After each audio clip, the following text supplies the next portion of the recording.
انتہا نہ ہو، امریکہ 2 سے 3 ہفتوں میں ایران سے نکل جائے گا۔ ممکنہ طور پر اس سے پہلے ڈیل ہو سکتی ہے۔ امریکی صدر ڈونلڈ ٹرمپ کا اندیا، کہا ایران اب جوہری ہتھیار نہیں بنا سکتا، اس لیے رکنے کی وجہ باقی نہیں رہی۔ امریکہ کے جانے کے بعد آبنۂ ہرمز خود کھل جائے گا۔ اگر ایسا نہ ہوا تو فرانس اور برطانیہ خود آبنۂ ہرمز کھلوا لیں گے۔ ترجمان وائٹ ہاؤس کے مطابق صدر ٹرمپ آج قوم سے خطاب کریں گے۔ ایران نے جنگ کا خاتمہ مطالبات کی منظوری سے مشروط کر دیا۔ ایران امریکہ اور اسرائیل سے جنگ ختم کرنے کو تیار ہے، لیکن گارنٹی دی جائے کہ تنازع دوبارہ شروع نہیں کیا جائے گا۔ ایرانی صدر مسعود پزشکیان نے یورپی کونسل کے صدر سے ٹیلی فون پر گفتگو میں ضمانت مانگ لی۔ انتونیو کوسٹا نے کہا ہے کہ یورپی یونین سفارتی کوششوں میں مدد کے لیے تیار ہے۔ ایران جنگ اختتام کے قریب ہے۔ ایران کے ساتھ پیغامات کا تبادلہ ہو رہا ہے۔ آگے چل کر براہ راست ملاقات کا بھی امکان ہے۔ امریکہ کے وزیر خارجہ مارکو روبیو کا انٹرویو، کہا صدر ٹرمپ مذاکرات کو محض وقت حاصل کرنے کے لیے استعمال کرنے کی اجازت نہیں دیں گے۔ نیٹو اتحاد کے مقاصد کا سرنو جائزہ لینے کا اشارہ بھی دے دیا۔ مذاکرات اور ایران جنگ کے خاتمے سے متعلق اشاروں کے معیشت پر مثبت اثرات۔ پاکستان اسٹاک ایکسچینج میں زبردست تیزی، کاروبار کے دوران 6,500 سے زائد پوائنٹس کا اضافہ۔ 100 انڈیکس 1,55,000 کی سطح عبور کر گیا۔ ایشیا کی دیگر مارکیٹس میں بھی مثبت رجحان۔ جاپان کا نکئی انڈیکس 4% اور کوریا کا کوسپی انڈیکس 6% سے زائد بڑھ گیا۔ ایران جنگ کے خاتمے کی خبروں کے بعد عالمی منڈی میں تیل کی قیمتوں میں زبردست اتار چڑھاؤ۔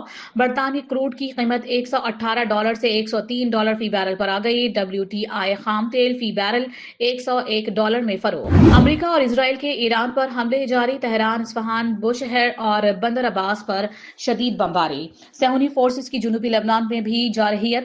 حاملہ خاتون سمیت 8 افراد کی شہادت کی تصدیق۔ لبنانی وزارت صحت کے مطابق 2 مارچ سے جاری حملوں میں اموات کی تعداد 1268 ہو گئی۔ 100 سے زائد بچے بھی شامل۔ ایران نے خطے میں امریکی تنصیبات کو نشانے پر رکھ لیا۔ کویت ایئرپورٹ پر ڈرون حملہ، ایندھن کے ٹینکوں میں آگ بھڑک اٹھی۔ دوحہ میں ایک آئل ٹینکر کو پروجیکٹائل سے نشانہ بنایا ڈالا۔ سعودی وزارت دفاع کا مزید 2 ڈرونز فضا میں تباہ کرنے کا دعویٰ۔ پاسداران انقلاب کا امریکی AI اور ICD کمپنیوں پر حملوں کا بھی اعلان۔ ملازمین اور شہریوں کو محفوظ مقام پر منتقلی کی ہدایت۔ پاکستان اور چین نے مشرق وسطیٰ میں امن و استحکام کے لیے 5 نکاتی منصوبہ پیش کر دیا۔ نائب وزیر اعظم و وزیر خارجہ کا دورہ چین۔ بیجنگ میں چینی ہم منصب وانگ جی سے ملاقات۔ رہنماؤں کا تنازع کو پھیلنے سے روکنے کے لیے فوری مذاکرات شروع کرنے کا مطالبہ۔ مشترکہ موقف میں واضح کیا ہے کہ مذاکرات کے دوران طاقت کے استعمال سے گریز کیا جائے۔ شہری آبادی اور غیر فوجی اہداف کا تحفظ یقینی بنانے کی تجویز۔ آبنۂ ہرمز پر تجارتی جہازوں کی آمد و رفت بحال کرنے کا بھی مطالبہ۔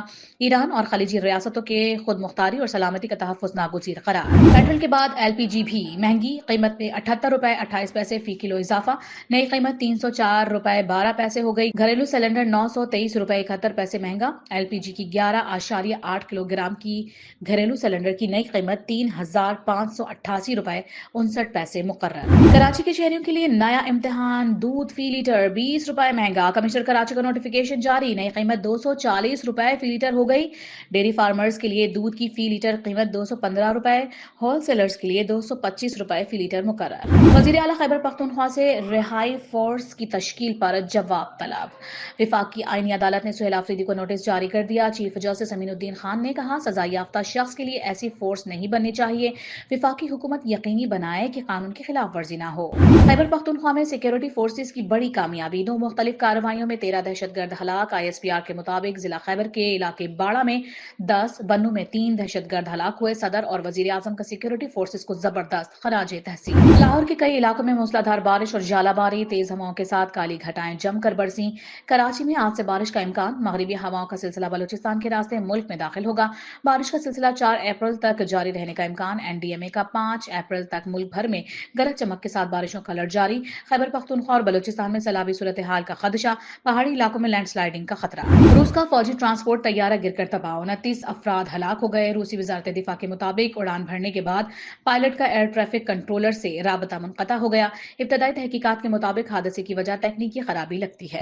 اور ایرانی ٹیم فٹ بال ورلڈ کپ کے گروپ میچز شیڈول کے مطابق امریکہ میں کھیلے جائیں گے۔ فیفا صدر کا ایرانی حکام سے ملاقات کے بعد اعلان، ایران کی ٹیم 15 جون کو لاس اینجلس سے مہم کا آغاز کرے گی۔